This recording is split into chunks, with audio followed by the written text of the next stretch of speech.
the broad and impressive sweep of the scholarship of the two speakers that we have tonight, and also because of the potentially global reach of our theme, it was difficult to choose, sort of particular issues or motifs to highlight.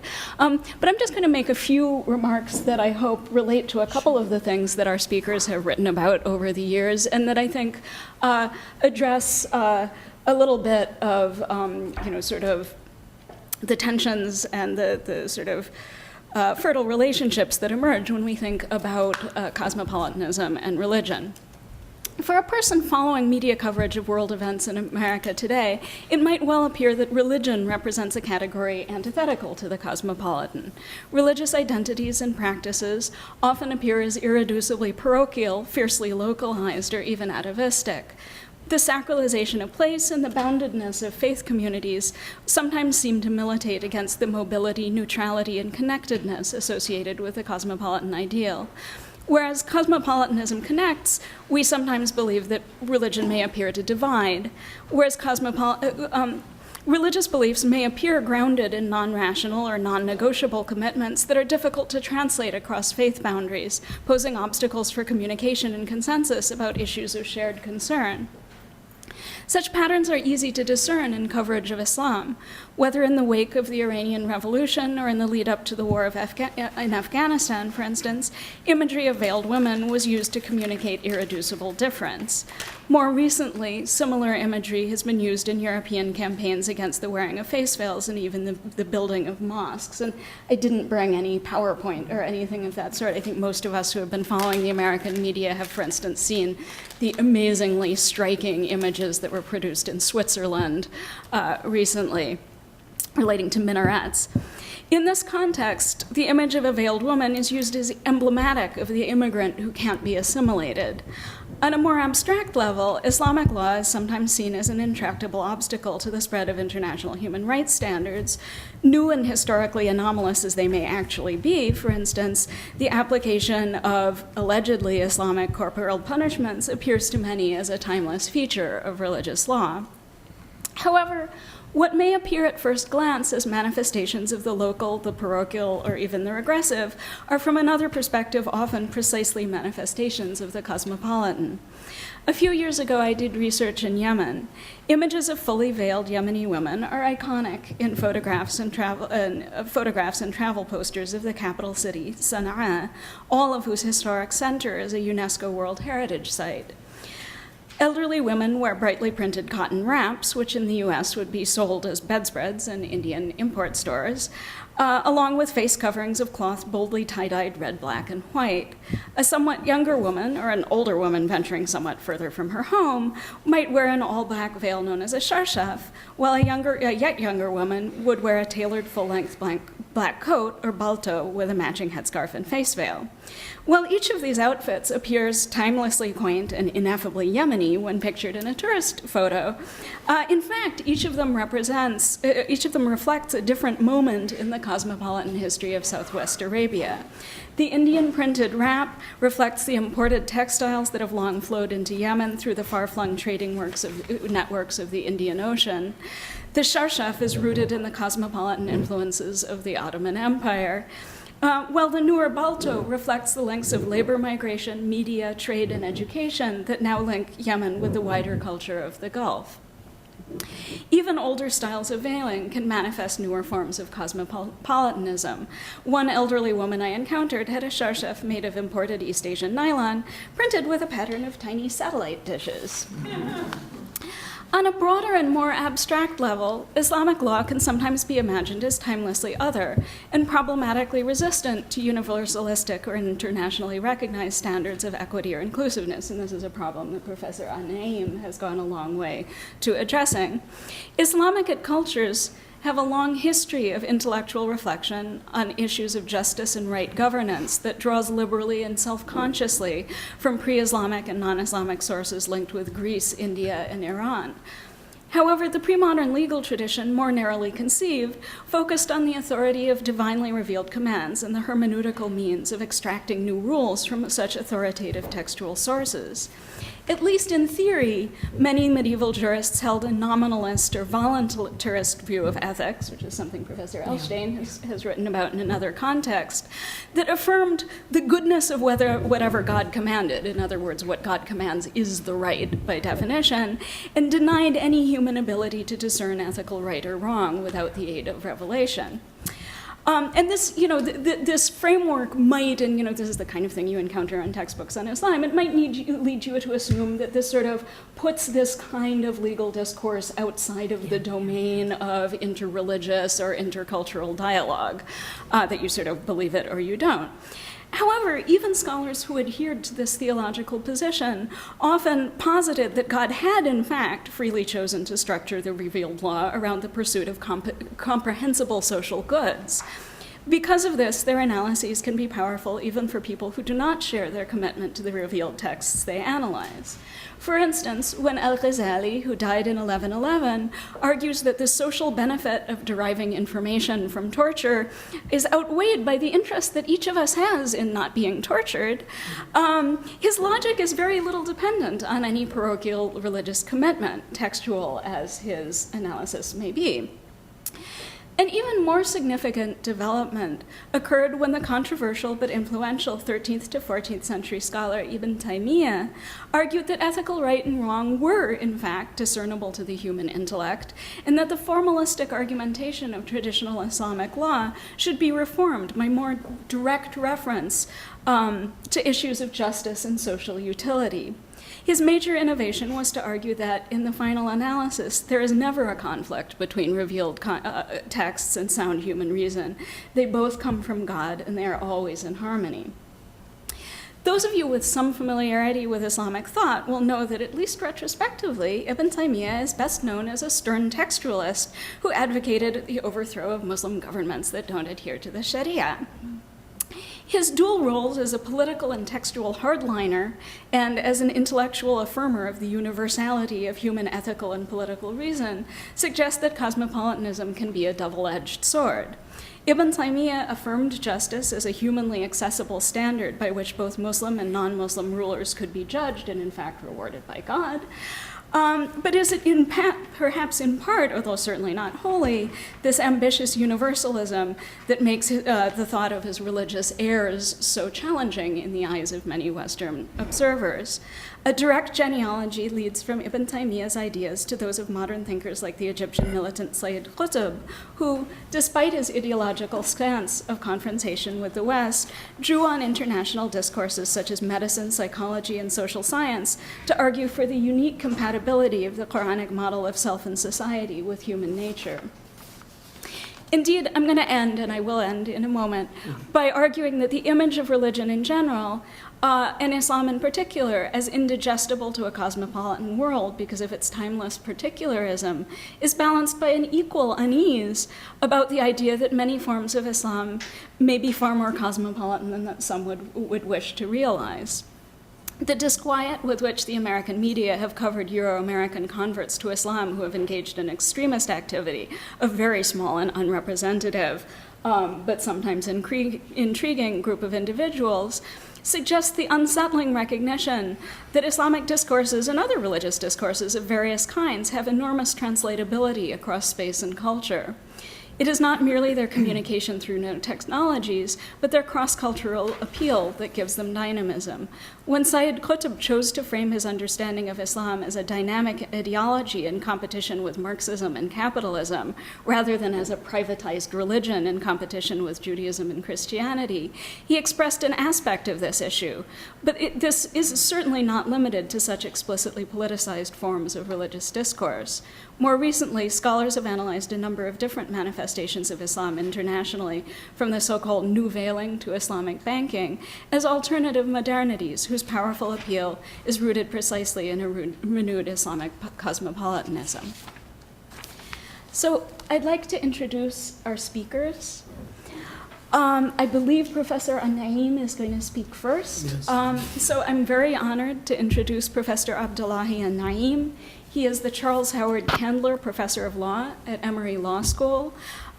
He's been active as a scholar and activist both in his native Sudan and in the international arena. While still a law student at the University of Khartoum, he became involved in the Islamic reform movement of Ustadh Mahmoud Mohammed Taha, which promoted and continues to promote a universalistic and egalitarian interpretation of Islam. He served as executive director of Africa Watch, now the African Division of Human Rights Watch, based in Washington, D.C. He joined the faculty of Emory Law School in June 1995, and he's published a number of major books, including the English translation of Ustaz Taha's main book, The Second Message of Islam, in 1987, Toward an Islamic Reformation, Civil Liberties, Human Rights, and International Law, 1990, which has been translated into a number of languages, African Constitutionalism and the Role of Islam, 2006, and Islam and the Secular State, Negotiating the Future of Sharia, which is 2008.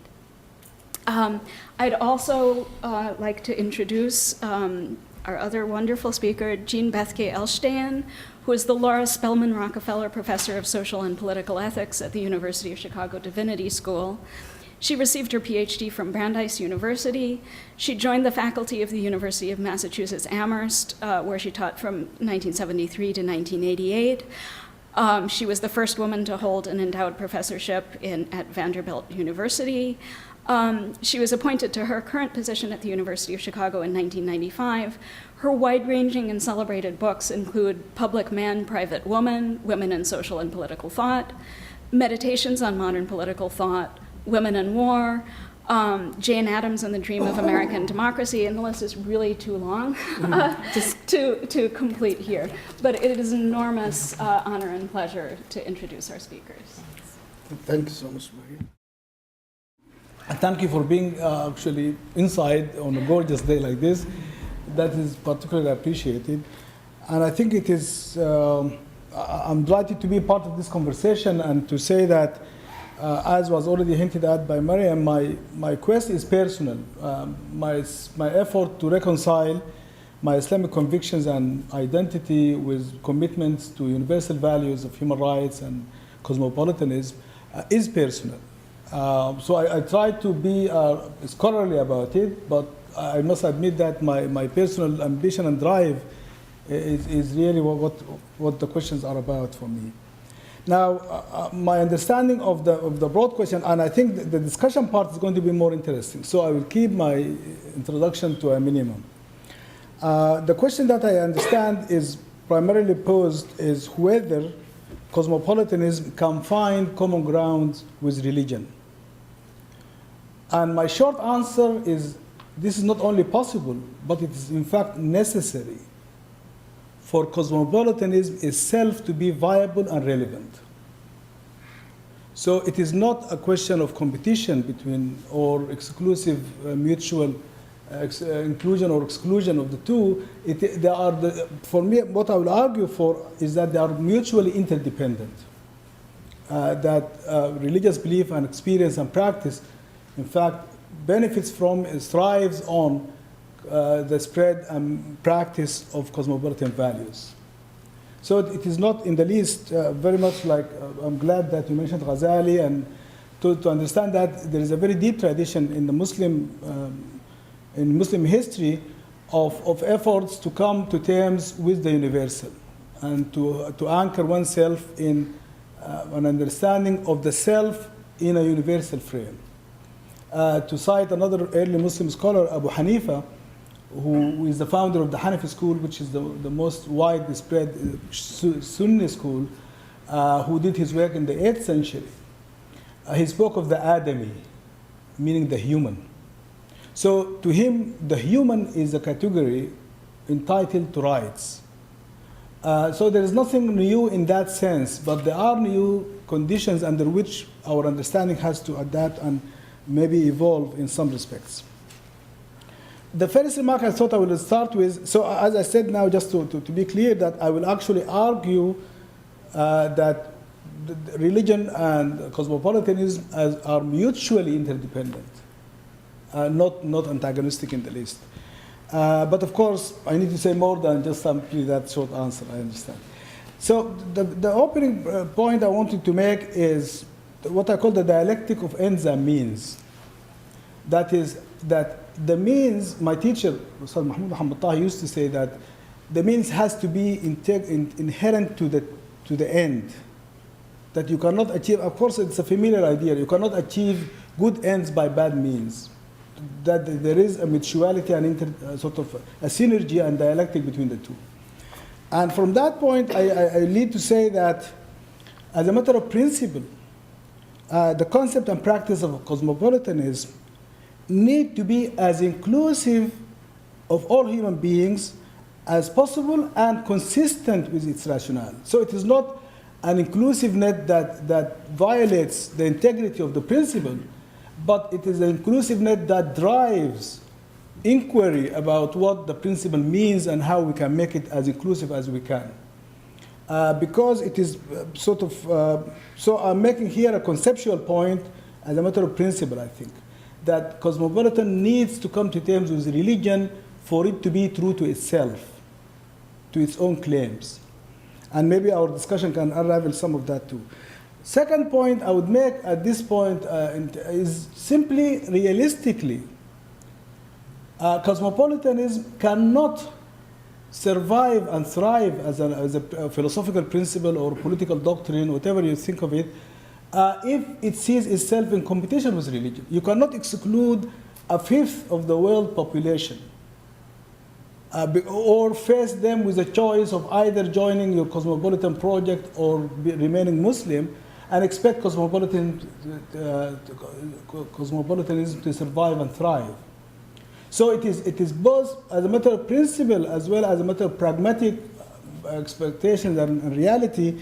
It is not helpful to cast the question in terms of mutual exclusion or questioning that. What I would like to suggest is a more appropriate, a more productive way of posing the question is how to promote mutual interdependence and synergy between religious understandings and experience and cosmopolitanism, the cosmopolitanism idea. The word, as we all know, comes from a Greek origin, cosmopolitis, I think, which refers to the notion of citizen of the world. So immediately the question arises, who is a citizen? Who decides who is a citizen and who is not? And what does it mean to be a citizen? So the question, therefore, is, for me, I would posit my understanding of it, that if it's about citizenship of the world, it is more than just being in the world. It is not just simply the fact of existence. It is about a moral value, about a political commitment that makes one a citizen as opposed to a subject in the sort of historical imperial sense. We are not subjects of empire, we are citizens of the world. If that is the case, what does that mean? For me, the citizen is a self-determining citizen. In fact, for me, the human is self-determining. That if I do not have self-determination, that negates my humanity. And of course, self-determination is both an inner feeling of confidence and assertion of identity and choice and commitment and responsibility, but also circumstances and conditions that facilitates self-determination. So what is lacking is, to me, is not the inner need to be self-determining, which I think is a universal human trait.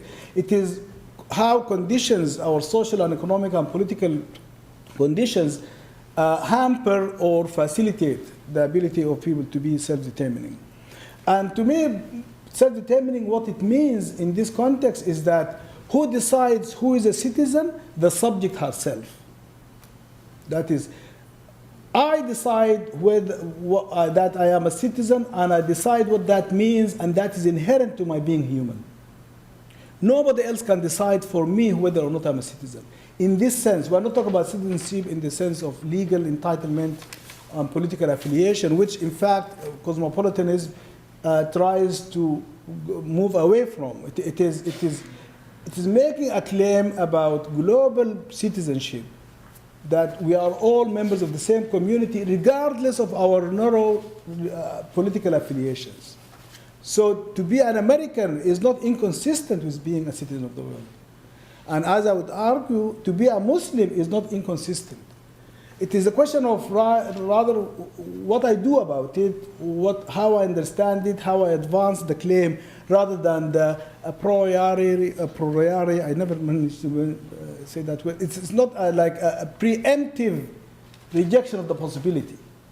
That is unscientific, unreasonable, unacceptable. That one would not really take seriously any idea that claims to decide exclusively, unilaterally, who is and who is not competent to be part of this idea or to subscribe to it. And of course, there is a history for that, which I'll come to mention in a minute. So it is whatever variety, there is a variety of understandings of the idea. Some are political, that seeks to emphasize institutional or normative global governance and global sort of citizenship in that sense. And there is the moral and cultural dimension of cosmopolitanism. For me, as I present, and I would like to discuss later if you wish, that to me the cultural and moral are the foundation of the political. That we have to have a shared understanding of what cosmopolitanism means, what cosmopolitan values are, in order to move on to questions of political institutions, political arrangements that makes some sort of global sense of identity and belonging possible.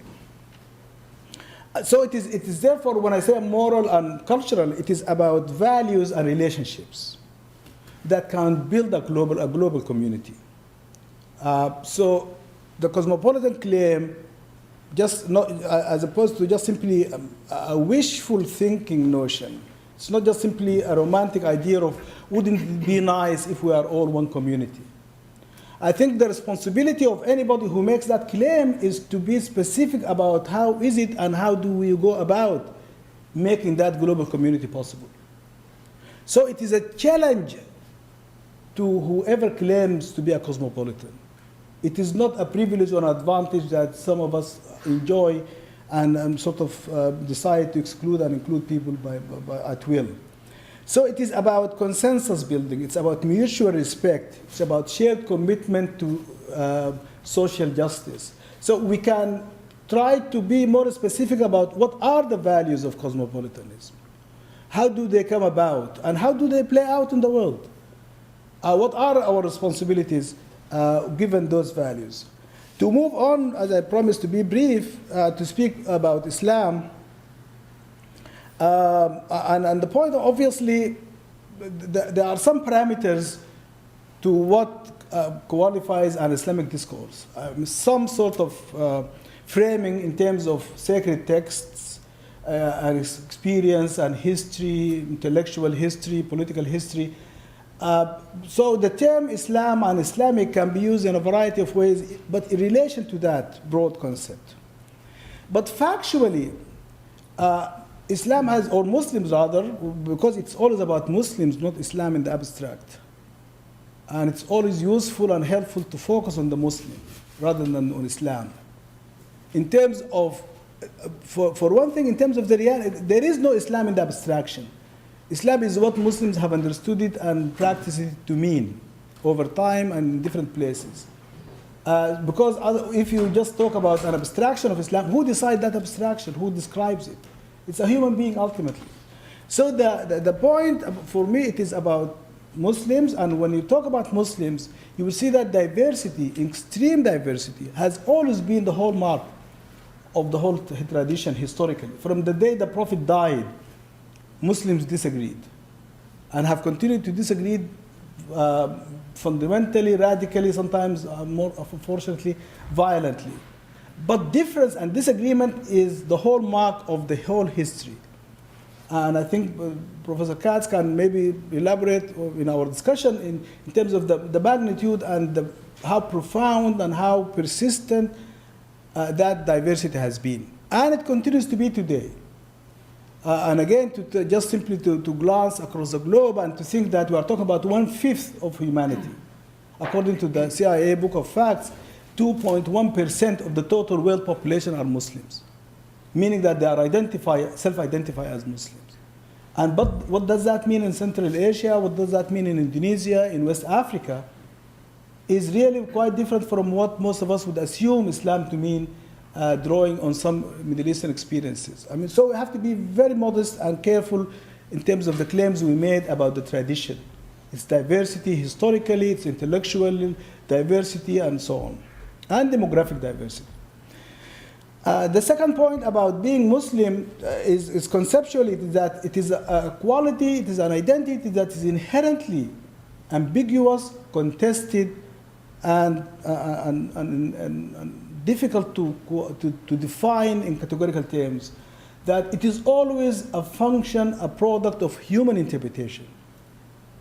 That there is no understanding of religion, any religion, that is divine. Any understanding of any religion is human by the very fact of being relevant to human experience and life.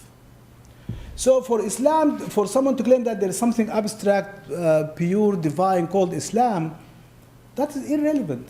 It's only when it enters my consciousness, is reflected in my experience, that it becomes relevant. It becomes useful as a social and political and other types of variety of ways in which religion can be relevant.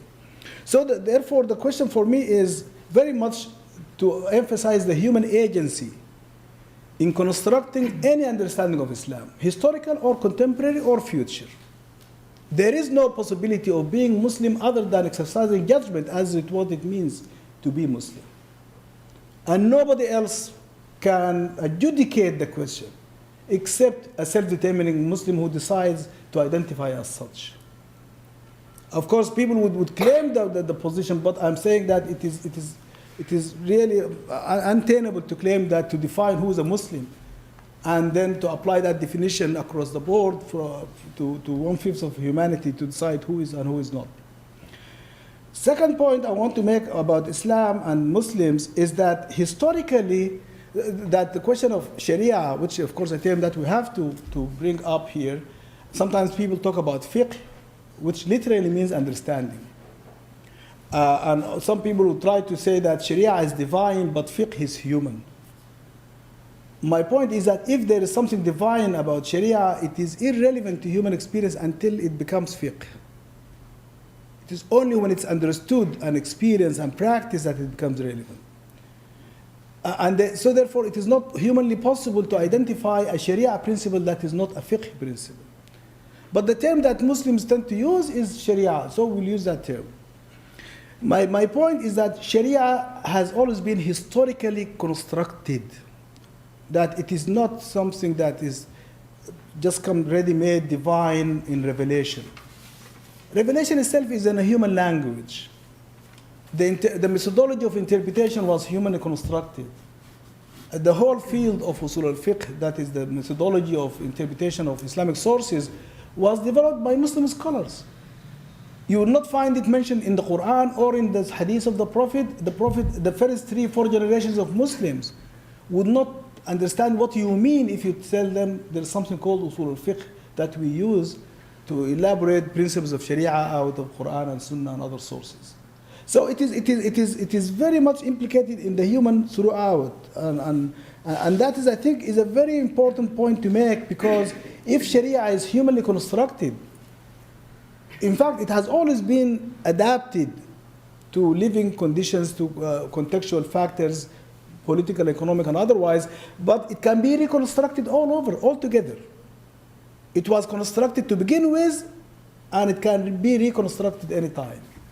And to understand that, I think it's important just to move away from the notion of immutability.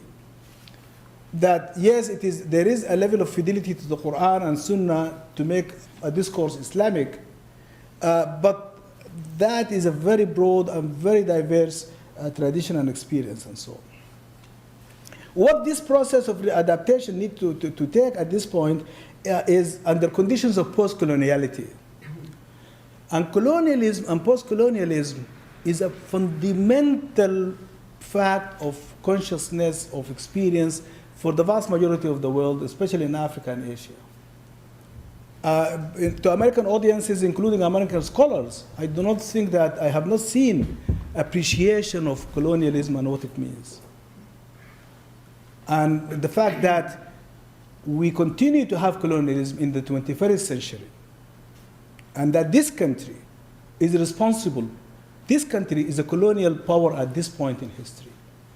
That is the magnitude of the absence of appreciation of colonialism and what it means.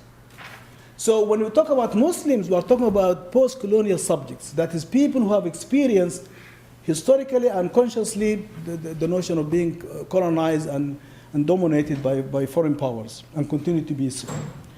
So there is a suspicion of universal claims because cosmopolitanism has been a handmaiden of colonialism.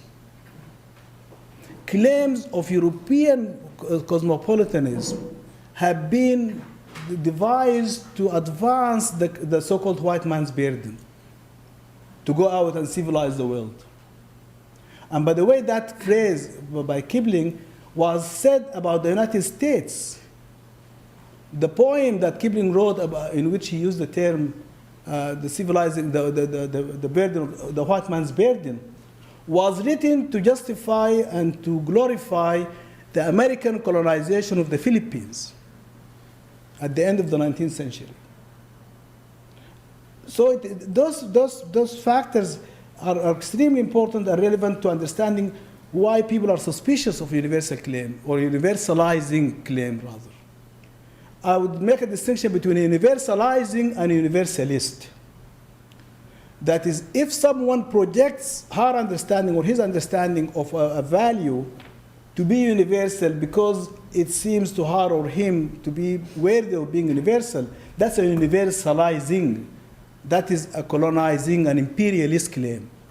But to say that let us promote an overlapping consensus among human societies and cultures about what we can accept and agree to be universally accepted among us, that is a universalist claim.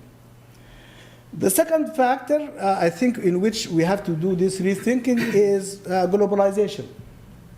And of course, globalization has many facets, and of course it's not new and all of that, but the point is that it has intensified the imperative need for finding ways of coexistence, of cooperation, of mutual respect, of responding to shared human vulnerabilities. And it is remarkable, this notion of human vulnerabilities I find to be useful or shared human vulnerabilities, in that all of us are vulnerable to the same types of dangers. Arbitrary violence, environmental degradation, spread of disease. No boundaries, no power can keep disease out if it wants to engage the world, historic sort of trade and culture and otherwise. So we are all vulnerable, and that vulnerability is shared, is universal, and requires a universal response. And that response cannot be universal if we do not exert effort really to bring about sort of understanding and shared commitment and so on. So it is basically to argue that, that Muslims have never been, nor will they be, I believe, in the future, a monolithic, undifferentiated block of believers in a religion. As believers, they have always disagreed. And they have never been exclusively defined by being Muslims. They are differentiated by class, by gender, by ethnicity, by all sorts of factors that divide all other human beings. So they share a belief, but they disagree about what that belief is, as fundamentally and as violently sometimes as every other tradition has been in the past.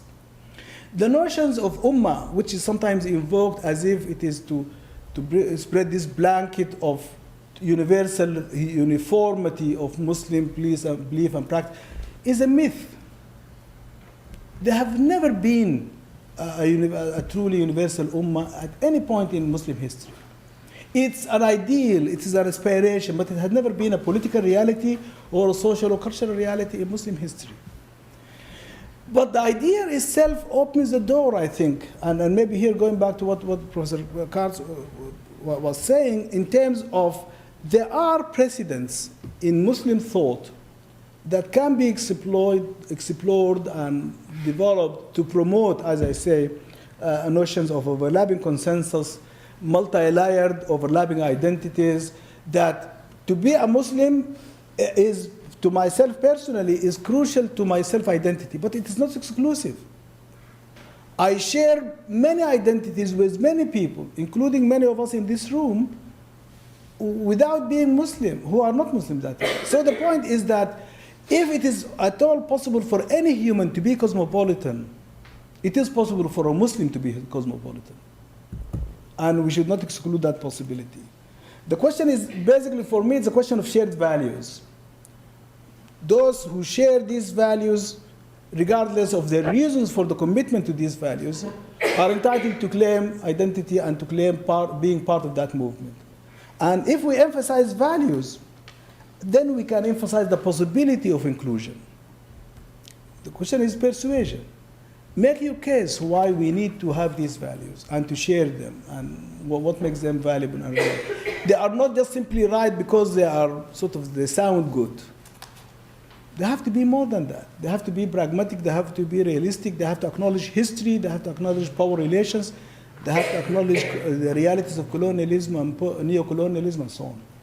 There is no universal human being. That would be my closing remark. So to give a little more, there is no such thing as a universal human being. Every human person is specific to history, to culture, to location, to gender, to language, to personal experience. Therefore, what we are constructing is not a natural category of human beings who can be universal and therefore able to subscribe to cosmopolitanism.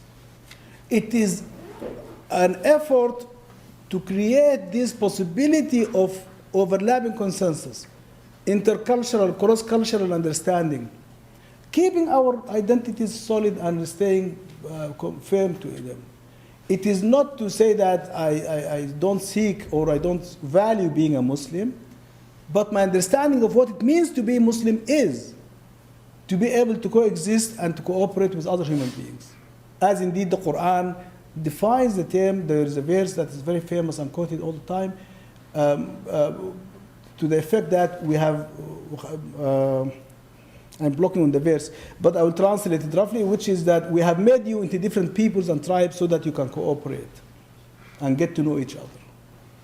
So it is.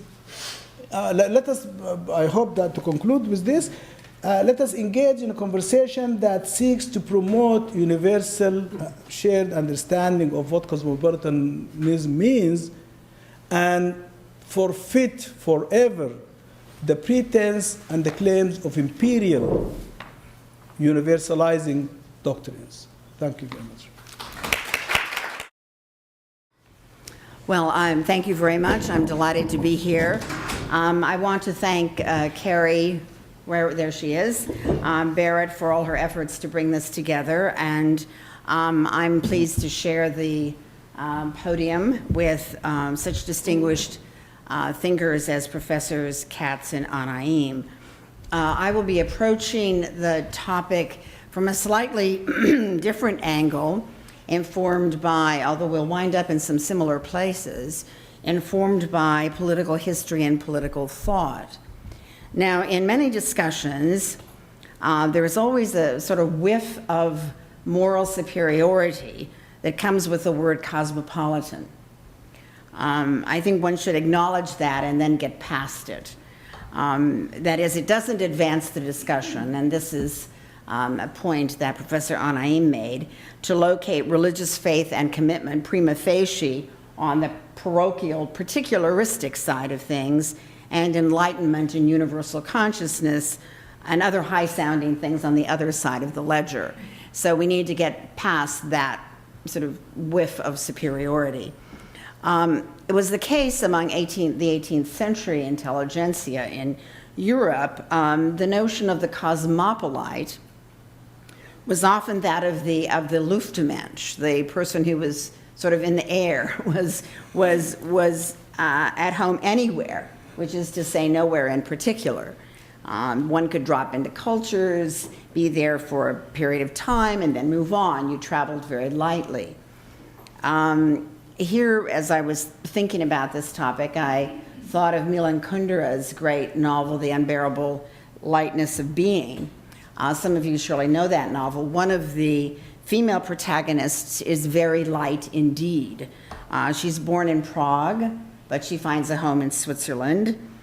She sheds part of her identity as she goes, just as she sheds relationships. Her heavy identity associated with her tragic homeland, Czechoslovakia, she just gets rid of much of that, and she winds up somewhere on the shores of Cape Cod, I believe, eventually, if memory serves. The other female protagonist, Teresa, is very heavy indeed. Russian troops march into her homeland. This is Prague Spring in 1968. She has to be there. It's her home. Her native soil clings to her. She cannot be at home, truly at home, anywhere else. So we have a contrast between sort of two ways of inhabiting identities in that novel. So a question would be, is religion an idiom or a feature of identity that can be either light or heavy? There's a very light kind that we can rather quickly identify if you're Americans, and that's the sort of thinned out Protestantism, kind of thinned out version of Protestantism that's quite comfortable with a kind of thin universalism. Indeed, one might say, historically, it's been one of the bearers of it.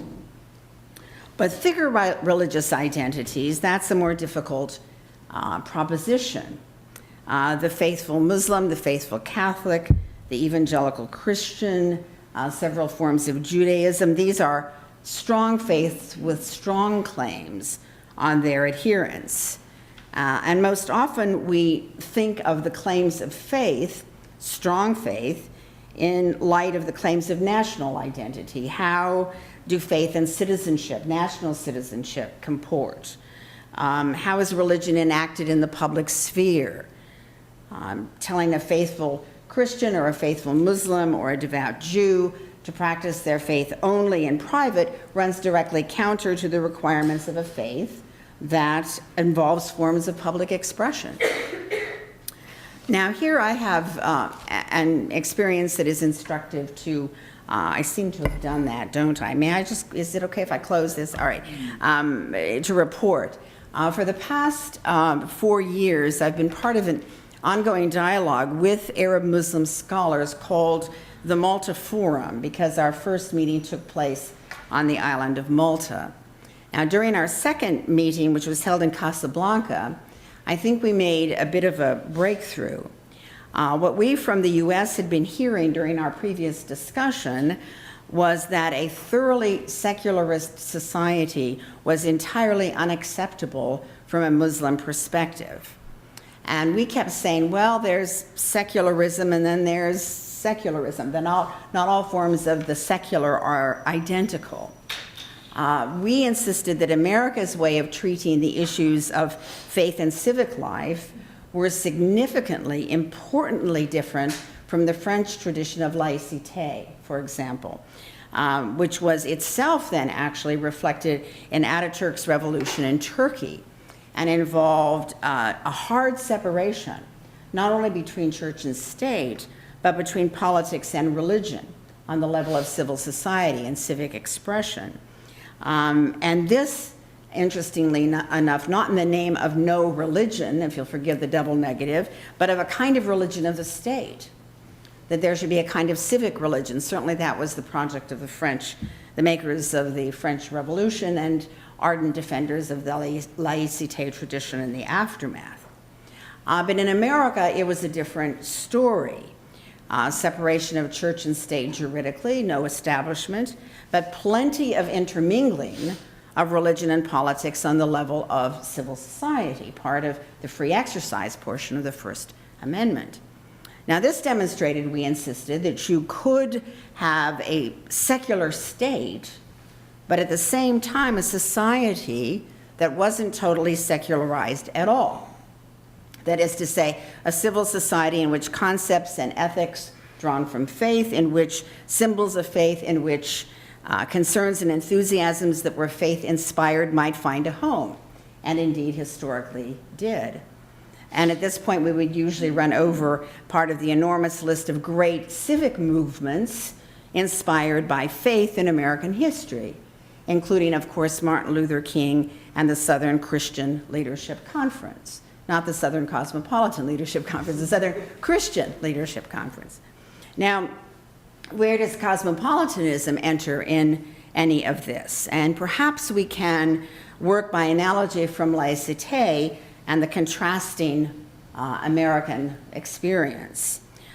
Certainly there is one version of cosmopolitanism that is openly hostile to any and all particular claims, whether they're claims made by a particular national identity, a particular state, a polity, or by a strong particular faith. In this version of cosmopolitanism, the view is that we will be meandering in the darkness until we shed particularisms in favor of some global consciousness or universal government or universal citizenship or some such idea that's often presented in quite vague terms.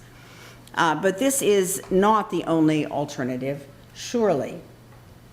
There is a form of universal identity and concern, whether cosmopolitanism is the best name for it or not, I'm not sure, that cherishes our particular commitments and in fact sees them as steps toward more inclusive identities and as themselves, one might say, infused with some of those universal moments, that mutual interdependency that Professor Anaim talked about.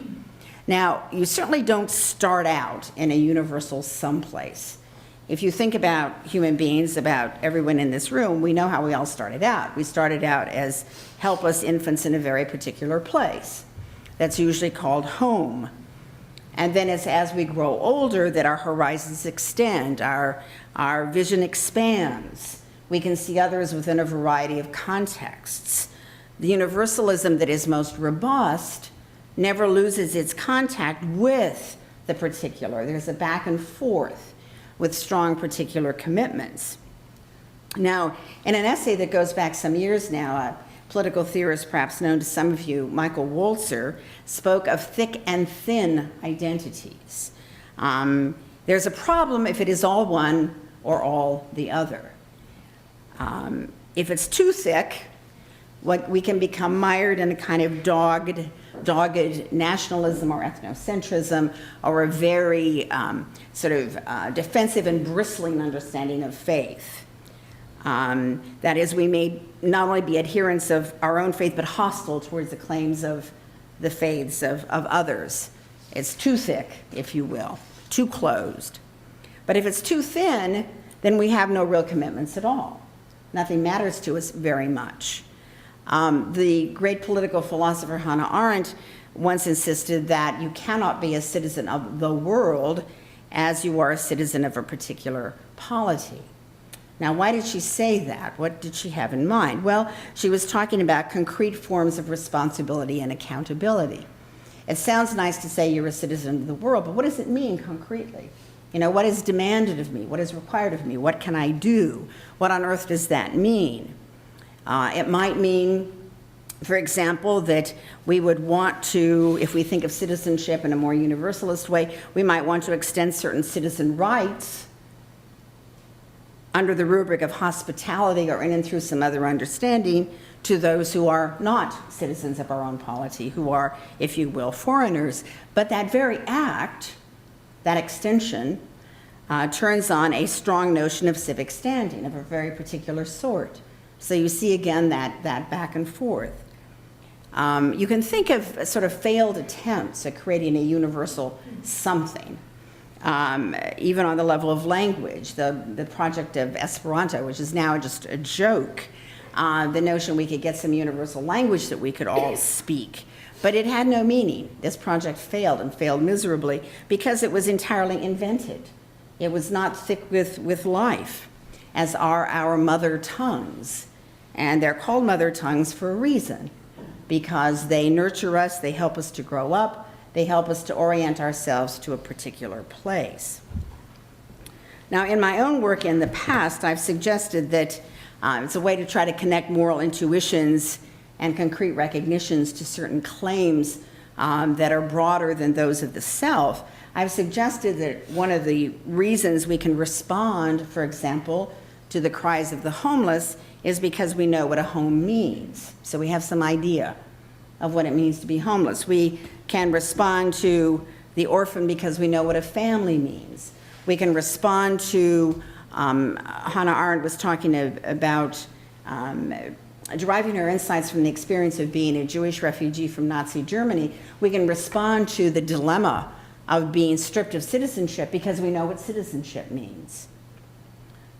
Now, everything we know about moral development tells us that we have to begin with some strong, particular, concrete recognitions. We don't begin way up here with some Kantian categorical imperative. That's not where we start. Now, interestingly enough, I think all of this has implications for what we usually call ecumenism as well. For some, ecumenism meant you have to water down every faith commitment until it becomes something we can all agree upon. But then it's mush. It's nothing interesting at all. Far more challenging and interesting is ecumenism as the way in which strong faith commitments can engage one another and share a world with one another and learn from one another and do not require of one another that each stand down from some vital and constitutive belief. For example, if you say to a Christian, we could get along swell if you gave up on Jesus as the Son of God stuff, the serious Christian could only shake her head in disbelief because incarnation is the heart of it.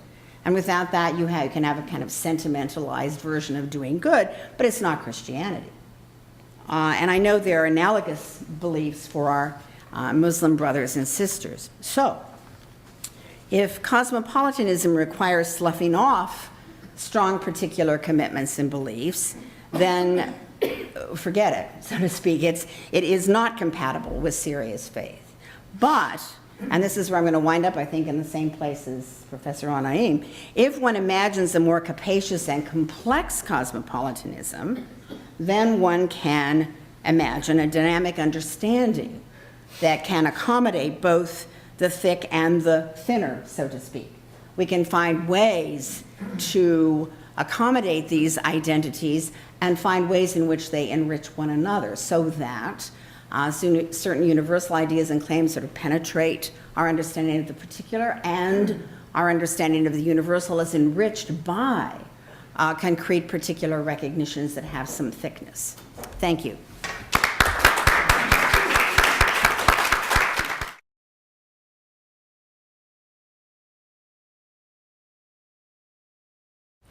Professor Naim, to speak of a Dar al-Islam or Dar al-Harb or Dar al-Kufr today, it's a bit anachronistic, but historically though, these were viable notions and really crucial notions to the Islamic polity.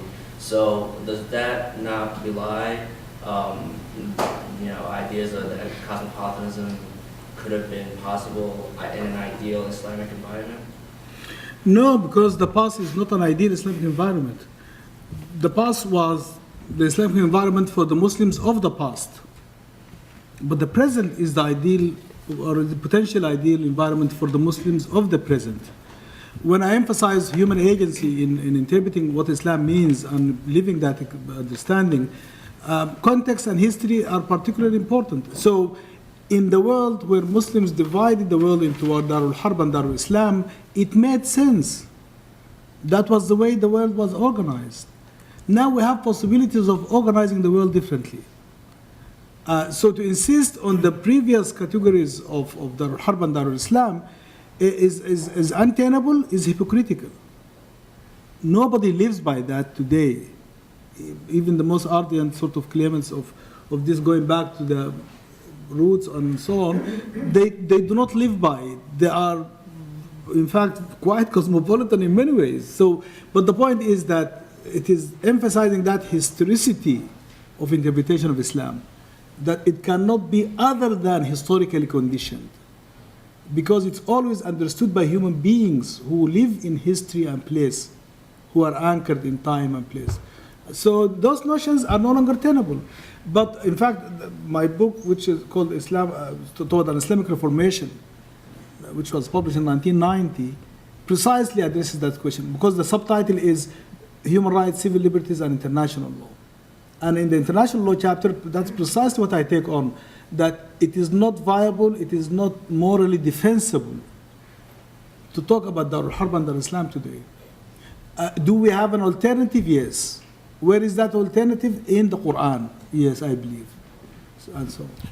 May I say something about that? I mean, I was struck when you were speaking about the Ummah and so on, and said it's it's an idea that doesn't have a concrete reality, so to speak, a concrete particular reference point. And I think there is a complication, is there not, when one finds, whether in Islam or in other faiths, those who continue to embrace these ideas and are inspired by them, often not to good ends, but are inspired by them. And I think it's a real challenge to try at one and the same time to engage in a dialogue with those who don't share your tradition, and then to engage in an internal dialogue with those who claim to share your tradition, but you think are profoundly distorting it or misunderstanding it.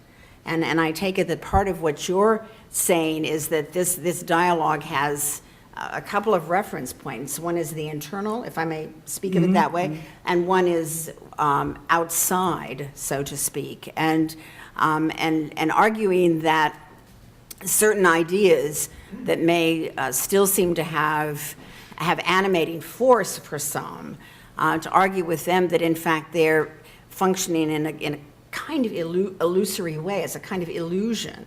That can't be that so easy. I mean, that's got to be a sort of difficult undertaking, I suspect. Yes, I do. In fact, in the work I do on human rights, I speak about what I call internal discourse and cross-cultural dialogue. And to precisely to say we have to engage in an internal transformation of our understanding of our tradition, and engage in cross-cultural communication and conversation with others who have to do the same on their side of their traditions. So each of us have to do our internal transformation project, and then engage in cross-cultural. And I borrow Raoul's idea of overlapping consensus to say that to promote this overlapping consensus over shared values, whether it is cosmopolitan or human rights, is about that process of where we come to shared understanding and commitment despite our disagreement as to why we come to that commitment. So that internal conversation has to happen. But, and in fact, very much that with Muslims I engage in this conversation about, so it is not only to non-Muslims that I say we can do this, but to Muslims that we have to do it in order to be able to claim the follow-through. May I just do one other quick follow-up?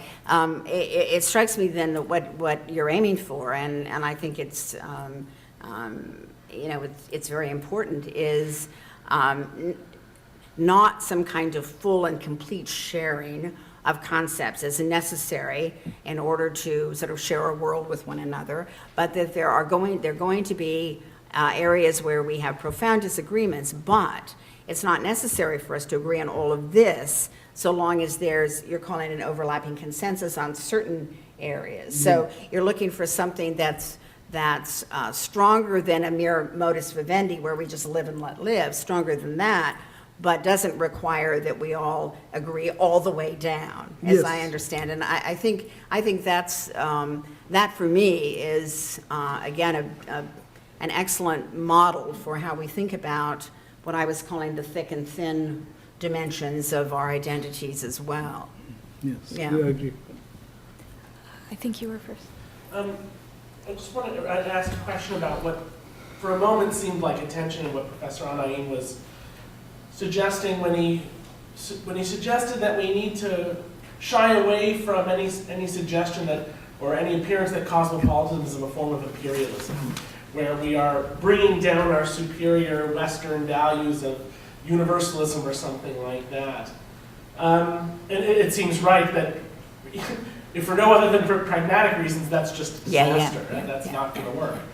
But then you suggested that what we need instead is this notion of shared values and the importance of finding overlapping consensus on various important issues.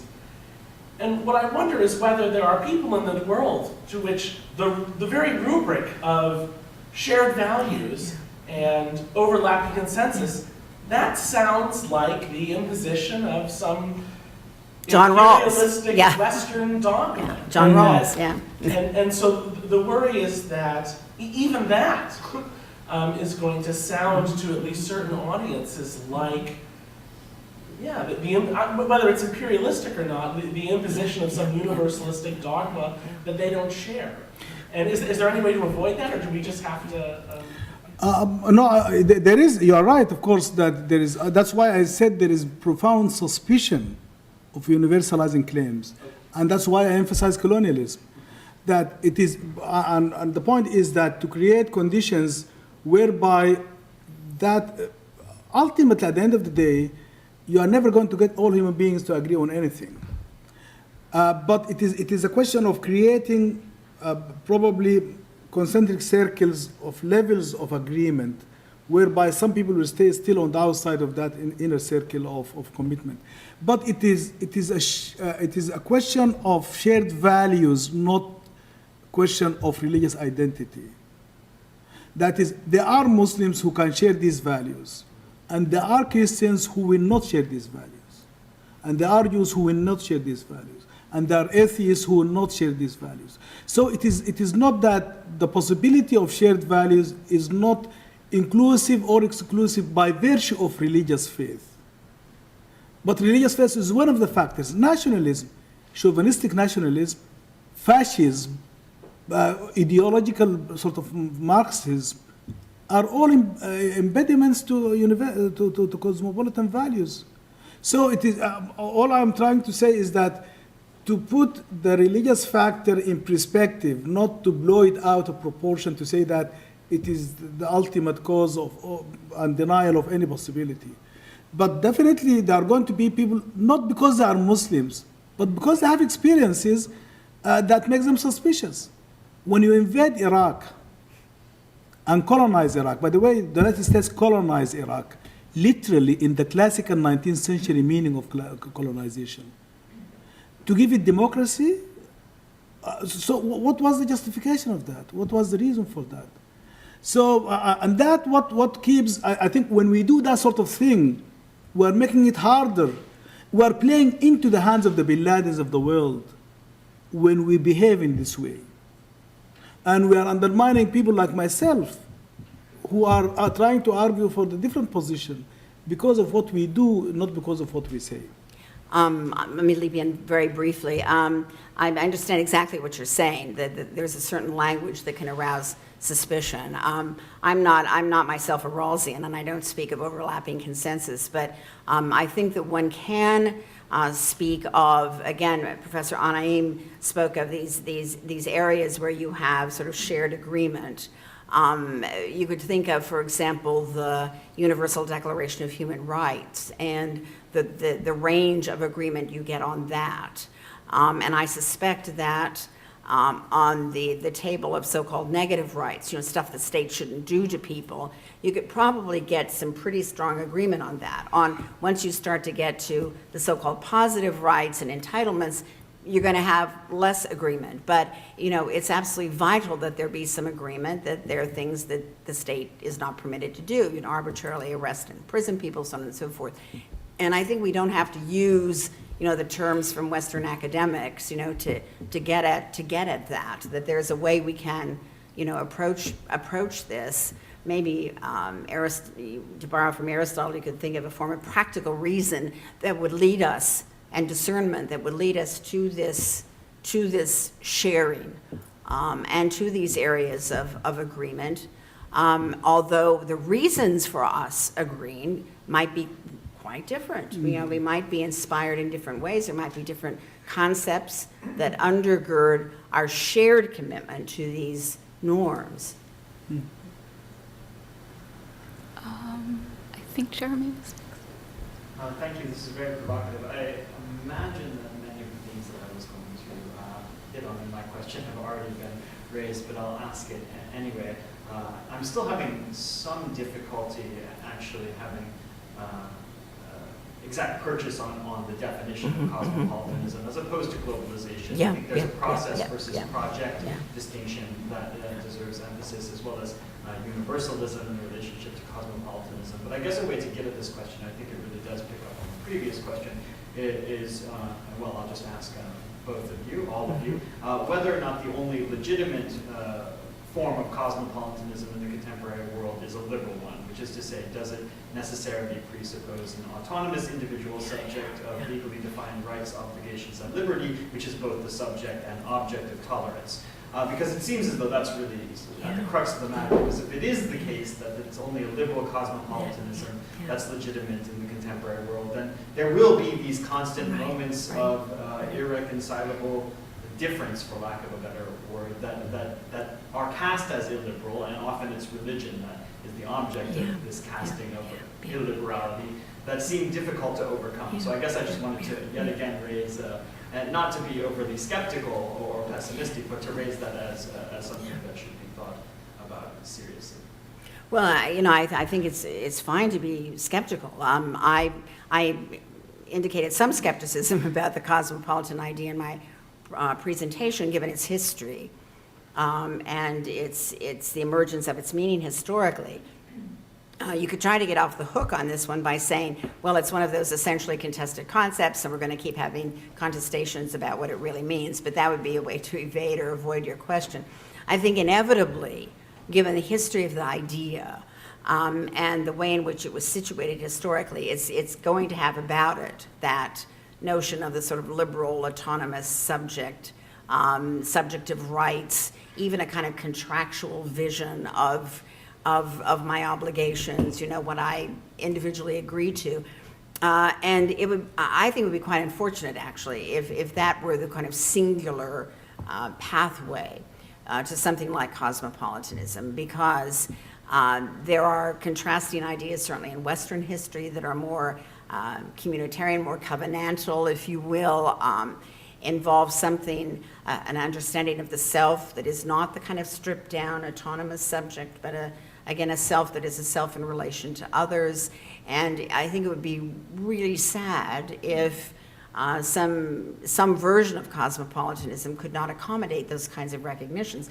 And I think that would be far more attractive to cultures, many cultures other than our own, where the experience still is of, I talked about the thick identities, where that's still so powerful. And the notion of a self functioning entirely independently of these networks of meaning and dialogue and understanding seems rather strange and not particularly attractive. So there can't just be one pathway, in other words, to cosmopolitanism. And I think, again, it is a mistake if it becomes entirely a kind of neoliberal, neo-Kantian project. That I find problematic. And I think we need to find a way to talk about rights and so on that doesn't situate us exclusively inside that understanding, of the human subject and of human rights. And I believe there are ways to do that, but it's tremendously complicated.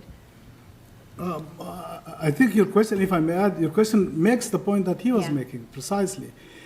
If I'm not here to promote the project of cosmopolitanism, I'm here to explore the possibility of this project. And if this project cannot be realized except on the terms that you describe, I will have no part of it. Mm-hmm. End of conversation.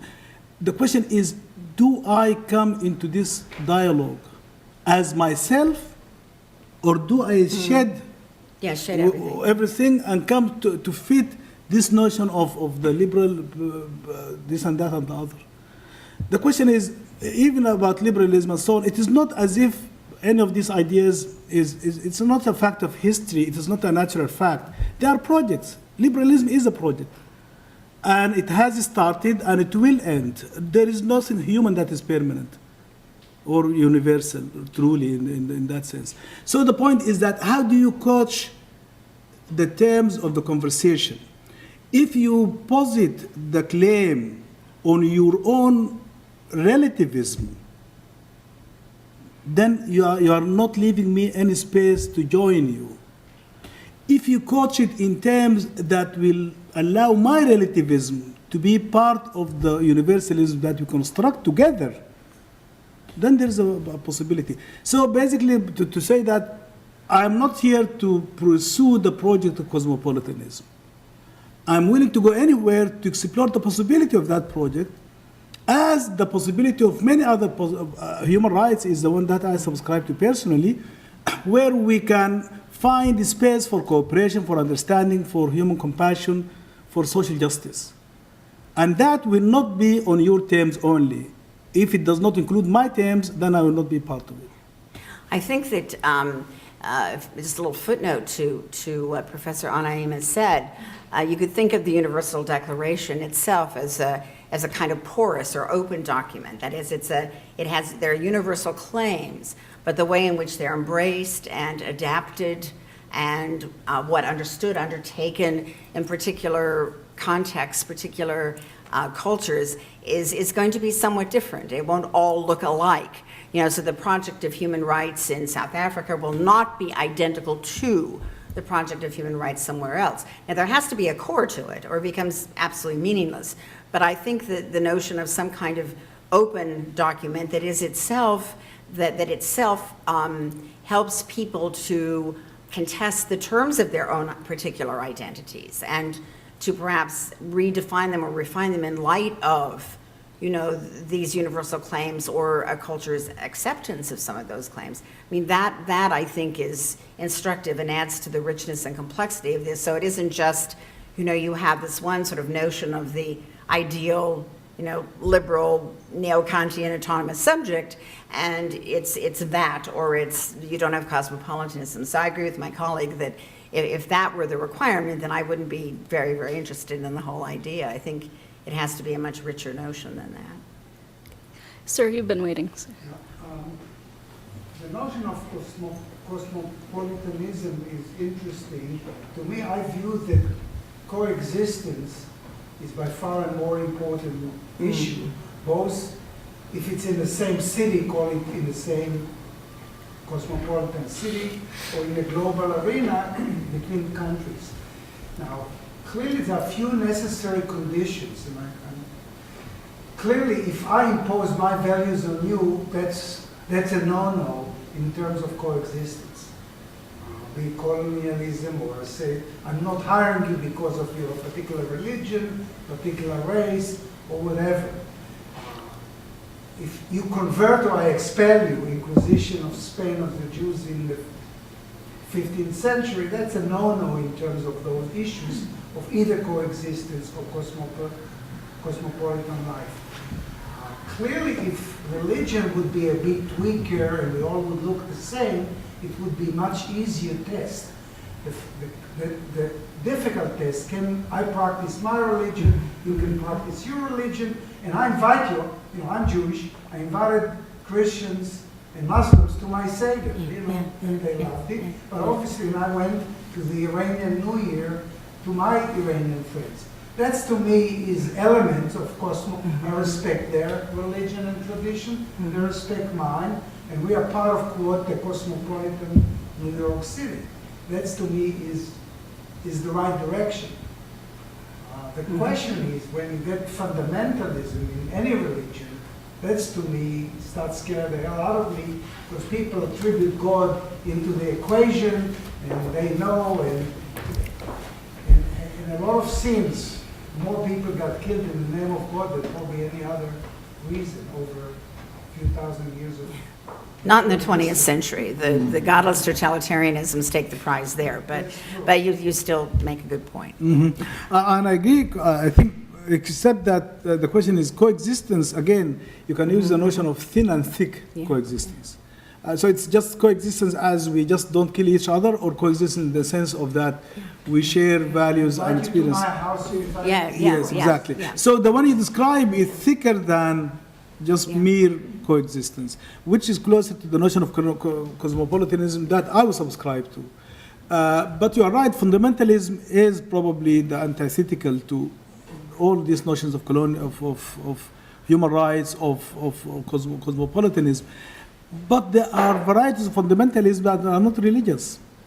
You can have secular fundamentalism, as we have had it with fascism, we have had it with Marxism, and we can have it with cosmopolitanism too. So there can be fundamentalist cosmopolitans or cosmopolitanists, those who claim. So what is wrong with fundamentalism is the absolute conviction that you are right and everybody else is wrong. And the unwillingness to tolerate the existence of someone who disagrees with you. That impulse can come from a variety of quarters. Wherever it comes from, I reject, I oppose, I fight back. But I need to be able to invoke something positive to counter fundamentalism. Because it seemed to be attractive to give people a sense of identity, a sense of resistance. So that's why we are cultivating possibilities of cosmopolitanism, possibilities of human rights, to come up with a positive vision, a thicker coexistence than mere just simply existence as such. And I think, again, quickly, that those of you who are familiar with Charles Taylor's work on alternative modernities, that's very helpful too. That at one point there was a regnant notion that there was one pathway to modernity, and now it turns out that in fact there are a number of alternative models and possibilities where modernity is concerned and how cultures deal with it and to become modern in their own ways. And I think that the cosmopolitan idea is something similar. There has to be some sort of core to it, or it has no meaning at all. But if it's too rigidly cast, then it can indeed become its own kind of exclusionary fundamentalism. And I mentioned in my presentation that from that point of view, everything else looks like you're meandering and ignorant, if you're not one of us, one of the cosmopolites.